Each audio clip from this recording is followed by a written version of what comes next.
अस्सलामुअलैकुम सामिन किराम। 14 रबीउस्सानी है, 20 नवंबर है। ख़बर का उन्वान है किसानों का धरना कब ख़त्म होगा।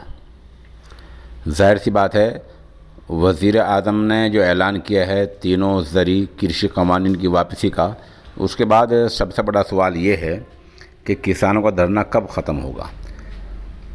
मुत्तहिदा किसान यूनियन के रहनुमा राकेश टिकैत ने इसका जवाब दिया है और आज सुबह के वक्त सहाफ़ियों से बात करते हुए उन्होंने कहा कि वज़ीर आज़म ने बहुत मीठे बोल बोले हैं, शहद से भी मीठे बोल बोले हैं। हद ये कि उन्होंने हलवाई को भी फ़ेल कर दिया है।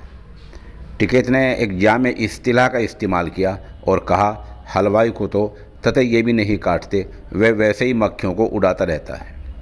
टिकैत ने कहा 700 किसान शहीद हुए हैं, किसानों पर 10,000 मुकदमे हैं, इसके बारे में किससे कब और कौन बातचीत करेगा। उन्होंने कहा सरकारी टेलीविज़न पर ऐलान हुआ है, पूरा भरोसा नहीं हो पा रहा है।